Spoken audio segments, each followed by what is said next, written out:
नमस्कार. सर्वप्रथम 2026 मध्ये येणाऱ्या मकर संक्रांतीच्या तुम्हाला आणि तुमच्या परिवाराला खूप मनापासून शुभेच्छा. तिळगुळ घ्या आणि गोड-गोड बोला. तर आजच्या व्हिडिओमध्ये मी तुम्हाला संक्रांतीच्या काळामध्ये आपण कोणत्या 5 शुभ रंगाच्या साड्या परिधान करायच्या आहेत, तसेच कोणत्या रंगाची साडी व बांगड्या चुकूनही घालायच्या नाही, तसेच मकर संक्रांतीला काय करावे, काय करू नये याबद्दलची संपूर्ण माहिती सांगणार आहे. पण त्याआधी तुम्ही चॅनलवरती नवीन असाल तर चॅनलला लाईक करा आणि सबस्क्राईब देखील करा. कमेंटमध्ये श्री स्वामी समर्थ किंवा ओम महालक्ष्मी नमः लिहायला विसरू नका. आता लवकरच मकर संक्रांत येत आहे आणि मकर संक्रांतीच्या काळामध्ये जर आपण काही उपाय केले, काही सेवा केल्या तर त्या खूप म्हणजे खूप प्रभावी ठरत असतात. पण जर या काळामध्ये आपल्याकडून जर काही चुका झाल्या तर त्याचे दुष्परिणाम देखील आपल्याला भोगावे लागतात. भरपूर वेळा आपल्याला काही गोष्टी माहीत नसतात आणि आपल्याकडून या चुका होतात. मग आपण म्हणतो मी पूजा केली, सेवा केली तरी पण मला त्याचे फळ का मिळाले नाही? उलट मला त्याचे दुष्परिणामच भोगावे लागले. आता संक्रांतीच्या काळामध्ये आपण कोणत्या 5 शुभ रंगाच्या साड्या परिधान करायच्या आहेत, तसेच कोणत्या रंगाची साडी व बांगड्या चुकूनही घालायच्या नाही, तसेच काही चुका आहेत की त्या चुकूनही करायच्या नाहीत. आपल्याकडून जर त्या चुका झाल्या तर आपण पूजा केल्याचं फळ तर आपल्याला मिळणारच नाही, उलट आपल्या घरामध्ये आजारपण वाढेल, अनेक संकटाचा आपल्याला सामना करावा लागेल. मग मकर संक्रांतीला काय करावे, काय करू नये याबद्दलची माहिती मी तुम्हाला या व्हिडिओमधून देणार आहे. मकर संक्रांतीच्या दिवशी भगवान सूर्य मकर राशीत प्रवेश करतात आणि आपले पुत्र शनी महाराज यांना ते भेटायला जातात, अशी आख्यायिका आहे. मकर संक्रांतीपासून उत्तरायण सुरू होतं, म्हणजेच देवांचा दिवस सुरू होतो. या मकर संक्रांतीच्या दिवसापासून सूर्याचं उत्तरायण सुरू होतं आणि याच उत्तरायणाचा काळ अतिशय शुभ मानला जातो. आपल्या जीवनातील अंधकार नष्ट करणारा असा हा दिवस आहे. त्यामुळेच मकर संक्रांतीच्या पुण्य काळात जप, तप, दान अवश्य करावे. आपल्या हिंदू धर्मामध्ये मकर संक्रांतीला फार महत्त्व आहे. जेव्हा सूर्य मकर राशीत प्रवेश करतो त्या शुभ योगाला मकर संक्रांत असे म्हणतात. तर मकर संक्रांत हा सण आपण अगदी आनंदाने साजरा करतो. मकर संक्रांत हा सण नेहमी आपण पाहत आलोय की तो 14 जानेवारीला येतो किंवा 15 असं क्वचितच घडत असतं. 14 जानेवारी 2026 रोजी मकर संक्रांत आली आहे. खूप दिवसानंतर असा योग आला आहे की याच दिवशी षटतिला एकादशी देखील आहे. अतिशय शुभ अशी ही तिथी आहे. एकादशी आणि मकर संक्रांत एकत्रित आपण साजरी करणार आहोत. शके 1947 पौष कृष्ण 11 बुधवारी 14 जानेवारी 2026 रोजी दुपारी ठीक 3:06 सूर्य मकर राशीत प्रवेश करतो. संक्रांतीचा पुण्यकाल कधी आहे तर 14 जानेवारी रोजी दुपारी 3:06 पासून सूर्यास्तापर्यंत म्हणजे 6:20 पर्यंत या पुण्यकाळात आपण काय करायचं आहे तर महिलांनी वाण व वौसा करून घ्यावं. वाण द्यावं. दान आपण करू शकता, जप तप करू शकता. आता यावर्षी मकर संक्रांत कशावर बसून आली आहे? वस्तू कोणत्या परिधान केलेल्या आहेत आणि संक्रांतीने ज्या वस्तू परिधान केलेल्या आहेत त्या वस्तू आपल्याला वर्ज्य करायच्या असतात. तर यावर्षी सूर्याचे संक्रमण बालवकणावर होत असल्याने वाहन वाघ असून उपवाहन घोडा आहे. तिने पिवळे वस्त्र परिधान केले असून हातामध्ये गदा घेतलेली आहे. केशराचा टिळा लावलेला आहे. वयाने कुमारी असून बसलेली आहे. तसेच वासाकरिता जाईचे फूल हातामध्ये घेतले आहे. पायास भक्षण करत आहे. बघा पायस म्हणजे खीर म्हणजेच या दिवशी दूध किंवा दुधाचे जे पदार्थ आहेत तर ते शक्यतो खाणं टाळावं. सर्प जातीचे आहे. भूषणार्थ मोती धारण केला आहे. वाळ नाव व नक्षत्र अनुराधा आहे. वार नाव मदाकिनी आहे. ती पूर्वेकडून पश्चिमेस जात आहे व वायव्य दिशेस पाहत आहे. संक्रांतीचे फळ संक्रांतीने ज्या वस्तू परिधान केलेल्या आहेत त्या वस्तू महाग होतील. संक्रांती जेथून आली आहे तेथील जनतेला सुख प्राप्त होईल. पर्व काळामध्ये द्यायचे दान नवे भांडे, गाईला घास, अन्न, तीळपात्र, गूळ, तीळ, सोने, भूमी, गाय, वस्त्र, घोडा इत्यादी यथाशक्ती दाने द्यावीत. मकर संक्रांतीचा सण हा 3 दिवस चालत असतो. संक्रांतीच्या आदल्या दिवशी भोगी हा सण साजरा केला जातो. तर यंदा भोगी हा सण मंगळवार 13 जानेवारी रोजी हा सण असणार आहे. 14 जानेवारीला मकर संक्रांत आणि 15 जानेवारीला किंक्रांत हा सण साजरा केला जाणार आहे. तर अशा प्रकारे तिन्ही दिवसाचं वेगळं असं महत्त्व आहे. आपल्याकडे 3 दिवस अगदी छान आणि उत्साहामध्ये मकर संक्रांतीचा सण साजरा केला जातो. त्याचबरोबर महिलांचा हळदी कुंकवाचा कार्यक्रम आणि तिळगुळ वाटपाचा कार्यक्रम रथसप्तमीपर्यंत चालतो. तर अशा प्रकारे तिळगुळ घ्या, गोड गोड बोला असं बोलून तिळगुळ देऊन हा सण साजरा केला जातो. बघा बाजारभावावर ज्योतिषशास्त्रानुसार सोने, चांदी, डाळी, तांदूळ यांच्या दरामध्ये वाढ होण्याची शक्यता आहे. अशी चिन्ह ज्योतिषशास्त्र सांगते. संक्रांतीच्या काळामध्ये दानधर्माला फार महत्त्व आहे. तर या पर्व काळामध्ये वस्त्रदान करावं, भांड्याचं दान करावं, अन्नदान करावं, फळे दान करावी आणि गाय सुद्धा दान करावी. नवीन भांडे आपण देऊ शकता, तीळपात्र देऊ शकता ब्राह्मणाला किंवा याचकांना दान करत असताना आपण अन्न देऊ शकता. गूळ, तीळ, वस्त्र, गोग्रास अवश्य द्या. या दिवशी आपण सत्यनारायणाची पूजा करू शकता. तसेच तीळ हवन देखील आपण या दिवशी करू शकता. आता या सगळ्या वस्तू आपल्या परिस्थितीनुसार आपण दान कराव्यात, परंतु काहीतरी दाने करावं. हा जो मकर संक्रांतीचा काळ आहे त्या काळामध्ये बघा, उबदार कपडे, काही ब्लँकेट अशा वस्तू दान सुद्धा केल्या जातात. आपापल्या ऐपतीप्रमाणे आपण नक्की करा. तसेच मकर संक्रांतीच्या काळामध्ये दात घासणे, वृक्ष, गवत तोडणे, गाई म्हशीची धार काढणे, तसेच बोलताना कठोर शब्द वापरू नका. विचार करून बोला, तामसिक पदार्थ खाऊ नका, ब्रह्मचर्य पाळा, या सगळ्या गोष्टी वर्ज्य करायच्या आहेत. आता मग मकर संक्रांतीच्या काळात पवित्र नद्यांमध्ये स्नान करण्याला देखील फार महत्त्व आहे आणि सगळ्यात महत्त्वाचं, मकर संक्रांतीच्या काळामध्ये सूर्य हा धनु राशीतून मकर राशीत प्रवेश करतो, ज्याला सूर्याचं उत्तरायण सुरू झालं असं म्हणतात आणि या काळामध्ये दिवस मोठा आणि रात्र लहान असते. दान धर्मासाठी हा काळ अतिशय शुभ मानला जातो. बघा, मकर संक्रांत ही संक्रांतीच्या दिवसापासून ते रथसप्तमीपर्यंत साजरी केली जाते. संक्रांतीने ज्या वस्तू परिधान केलेल्या आहेत तर त्या वस्तू आपण वर्ज्य करायच्या असतात. मग आता सर्वात महत्त्वाचं म्हणजे यंदा संक्रांतीला आपण कोणत्या रंगाची वस्त्र परिधान करायची आहे. तर सर्वात महत्त्वाचं म्हणजे संक्रांतीला अगदी तुम्ही फक्त एकच रंग वर्ज्य करायचा आहे. जो रंग संक्रांतीने परिधान केलेला आहे तर तो रंग वर्ज्य करायचा आहे. पण आता मकर संक्रांत म्हणजे हा नवीन सण आहे आणि या दिवशी अगदी आपण सूतक काळामध्ये एखादी साडी वापरलेली असेल किंवा अगदी मासिक धर्म असेल तेव्हा एखादी साडी वापरलेली असेल किंवा अगदी वर्ष श्राद्ध असेल त्या काळात एखादी साडी वापरलेली असेल तर ती साडी भलेही तुम्ही स्वच्छ धुतलेली असेल पण ती साडी तुम्ही मकर संक्रांतीच्या दिवशी चुकूनही परिधान करायची नाही. इतर कोणतीही साडी तुम्ही परिधान करू शकता पण संक्रांतीच्या दिवशी आपण ती साडी चुकूनही परिधान करू नये याची आपल्याला काळजी घ्यायची आहे. तसेच संक्रांतीच्या दिवशी आपण अगदी आपल्या बहिणीची किंवा आपल्या मैत्रिणीची देखील साडी परिधान करायची नाही किंवा आपली देखील साडी कोणाला देऊ नये. आता तुम्हाला जर दान करायचंच असेल तर तुम्ही नवीन साडी देऊ शकता पण आपण एखाद्या व्यक्तीने वापरलेली साडी आपण स्वतः मकर संक्रांतीच्या दिवशी चुकूनही घालायची नाही याची आपण काळजी घ्यायची आहे. आता मॅचिंगच्या काळामध्ये आपण भरपूर गोष्टी मॅचिंग करत असतो. अगदी एकमेकींचं मंगळसूत्र असेल किंवा बांगड्या असेल किंवा अगदी इतरही काही वस्तू असतात ज्या आपण एकमेकींच्या घेत असतो. तर असं चुकूनही करायचं नाही. मकर संक्रांतीच्या काळामध्ये मकर संक्रांतीच्या दिवशी आपण इतर कोणत्याही व्यक्तीच्या अगदी तुम्ही तुमची सख्खी बहीण असेल तिची देखील काही वस्तू असेल तर ती आपण परिधान करायची नाही. तसेच आपल्या देखील वस्तू कोणाला द्यायच्या नाही कारण की हे सौभाग्याचं लेणं असतं आणि जर तुम्हाला द्यायचंच असेल तर तुम्ही अगदी नवीन वस्तू घेऊन देऊ शकता. पण आपण ज्या काही वापरलेल्या वस्तू आहेत तर त्या चुकूनही द्यायच्या नाही याची आपल्याला सर्वात आधी काळजी घ्यायची आहे.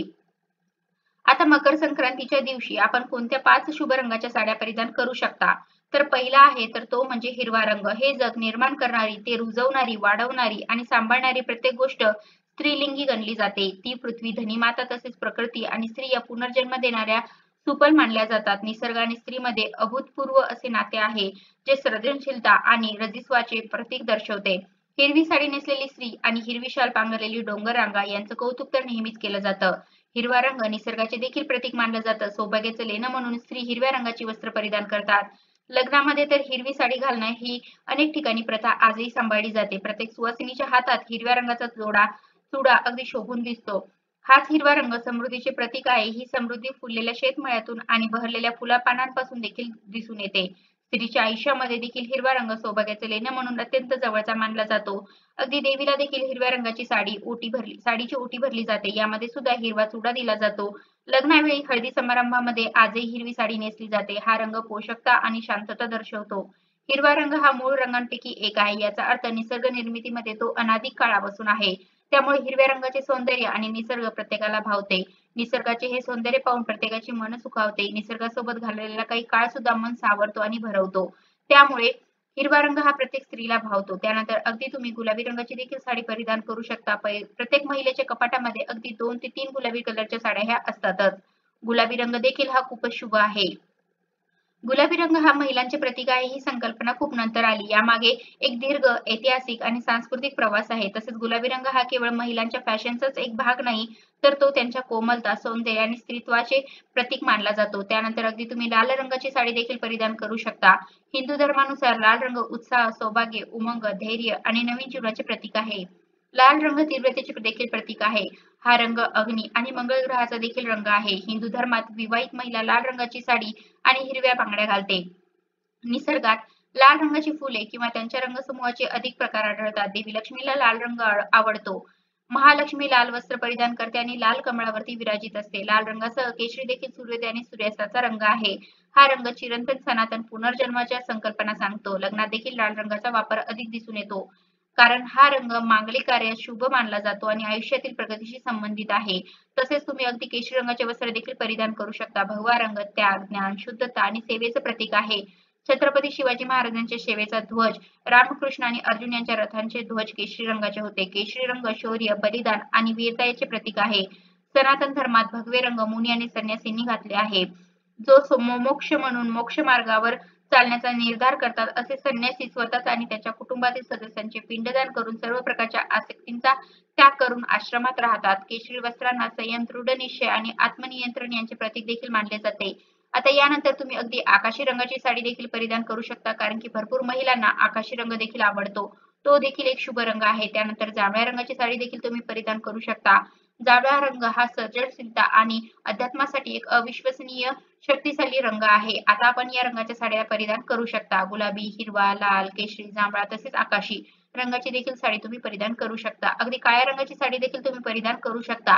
आता तसे तर आपण काळ्या रंगाचे वस्त्र परिधान करत नाही. कोणतेही शुभ कार्य असलं की काळा रंग टाळत असतो.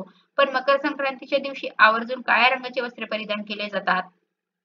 हिवाळ्यातील सर्वात जास्त थंड असा हा दिवस मकर संक्रांतीचा असतो आणि रात्र ही मोठी असते. या मोठ्या रात्रीच्या काळोखाला चांगला निरोप देण्यासाठी या दिवशी काळ्या रंगाचे कपडे घालतात असे देखील सांगितले जाते. तसेच संक्रांतीला वर्षानुवर्ष काळे कपडे घातले जातात. मात्र पुढच्या पिढीला याचे कारण माहीत असणे आवश्यक आहे. याची आरोग्याच्या दृष्टीने ही महत्त्वाची कारणे आहेत. हा हिवाळ्यातील सर्वात थंड दिवस मानला जातो.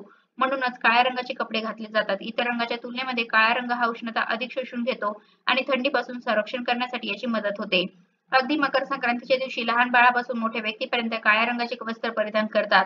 तसेच या दिवशी हलव्याचे दागिने देखील परिधान केले जातात आणि काळ्या रंगावरती सफेद हलव्याचे दागिने अतिशय शोभून दिसत असतात. अगदी बोरणांसाठी देखील काळ्या रंगाचे वस्त्र आपण परिधान करायचे आहे. आता मकर संक्रांतीच्या दिवशी आपण कोणता रंग वर्ज्य करायचा आहे, तर सर्वात महत्त्वाचं म्हणजे मकर संक्रांतीच्या दिवशी आता संक्रांत ही पिवळ्या रंगावरती आलेली आहे. तिने पिवळ्या रंगाचे वस्त्र परिधान केलेले आहे. त्यामुळे पिवळा रंग आपण वर्ज्य करायचा आहे. आता महिलांना प्रश्न पडला असेल, मग अगदी पिवळे सोन्याचे दागिने देखील असतात, मग ते परिधान करायचे नाही का? किंवा पिवळी हळद देखील असते, मग ती देखील लावायची नाही का? तर हे देखील मी तुम्हाला पुढे व्हिडिओमध्ये सांगणार आहे. त्यामुळे व्हिडिओ शेवटपर्यंत जरूर बघा. आता अगदी तुमची निळ्या किंवा जांभळ्या रंगाची साडी असेल किंवा अगदी लाल रंगाची साडी असेल, तिच्यावरती पिवळ्या रंगाचा ब्लाउज मॅच होत असेल, तर ती साडी देखील आपण चुकूनही परिधान करायची नाही. आपल्याला पिवळा रंग हा पूर्णपणे वर्ज्य करायचा आहे.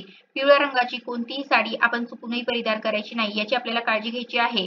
किंवा अगदी पिवळी बॉर्डर असेल मोठी, तर ती साडी देखील आपण परिधान करायची नाही. मकर संक्रांतीचा हा दिवस, या दिवशी पिवळा रंग पूर्णपणे आपल्याला टाळायचाच आहे. आता संक्रांत ही जरी पिवळ्या रंगावर असली तरी स्त्रियांनी हळदी कुंकवासाठी हळद वापरायला आणि अंगावरती सोन्याचे दागिने धारण करायला काहीच हरकत नाही, कारण हळद ही मांगल्याचे आणि सौभाग्याचे प्रतीक मानलेले असून सुवर्ण हा धातू शुभ समजलेला जातो. मात्र या व्यतिरिक्त पिवळ्या रंगाचे कोणतेही काचेचे, प्लास्टिकचे दागिने आणि हारामध्ये, गजरामध्ये पिवळ्या रंगाची फुले आपण वापरू नये.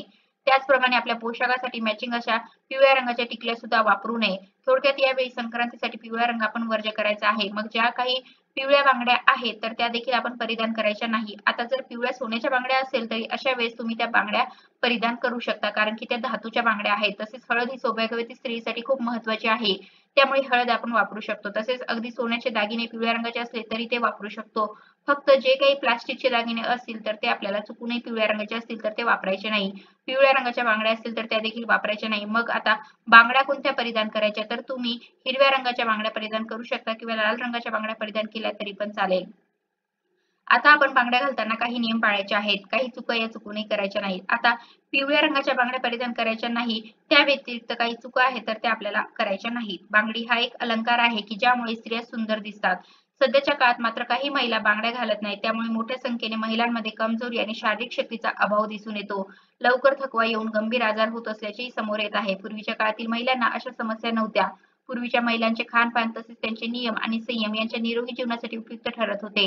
महिलांना शक्ती देण्याचं काम हे सोन्या चांदीचे दागिने करायचे. हातांची हाडे मजबूत करण्यासाठी सोन्या चांदीच्या बांगड्या अत्यंत महत्त्वाच्या ठरतात. या बांगड्यांच्या घर्षणामुळे हातामध्ये सोन्या चांदीचे गुण सामावले जातात. धार्मिक मान्यतेनुसार ज्या विवाहित महिला बांगड्या घालतात त्यांच्या पतीचे वय वाढते. बांगड्यांच्या आवाजाने स्त्रियांच्या मनावर शुभ प्रभाव पडतो. म्हणून पूर्वी प्रत्येक स्त्रीच्या हातामध्ये बांगड्या असायच्या. तसेच बांगड्यांच्या आवाजाने सकारात्मक ऊर्जा तर निर्माण होतेच, त्यासोबत आपल्यामध्ये असणारी नकारात्मक ऊर्जा देखील बाहेर फेकली जाते. त्यामुळे बांगड्या आपण आवर्जून घालायच्या आहेत. आता बांगड्या घालताना कोणते नियम पाळायचे, तर आता या दिवशी आपण बांगड्या घालणार आहोत. एका हातामध्ये 10 बांगड्या घालायच्या आहेत, तर दुसऱ्या हातामध्ये 11 बांगड्या घालायच्या आहे. किंवा अगदी तुम्ही एका हातामध्ये 12 बांगड्या घाला आणि दुसऱ्या हातामध्ये 13 बांगड्या घाला. आपल्याला एक बांगडी एक्स्ट्रा असू द्यायची आहे, याची आपल्याला काळजी घ्यायची आहे. कधी पण जेव्हा पण तुम्ही बांगड्या घालत असता, तेव्हा एक बांगडी आपण हातामध्ये एक्स्ट्रा असू द्यायची आहे. आणि या दिवशी तुम्ही शक्यतो तरी हिरव्या काचेच्या बांगड्या या आवर्जून भरायच्याच आहेत. तसेच एखाद्या महिलेला देखील तुम्ही हिरव्या काचेच्या बांगड्या या दान करू शकता. तर अशा प्रकारे आजच्या व्हिडिओमध्ये मी तुम्हाला संक्रांतीच्या काळामध्ये आपण कोणत्या 5 शुभ रंगाच्या साड्या परिधान करायच्या आहेत, तसेच कोणत्या रंगाची साडी व बांगड्या चुकूनही घालायच्या नाही, तसेच मकर संक्रांतीला काय करावे, काय करू नये याबद्दलची संपूर्ण माहिती सांगण्याचा प्रयत्न केला आहे. कसा वाटला तुम्हाला माझा आजचा व्हिडिओ कमेंट करून नक्की सांगा. धन्यवाद.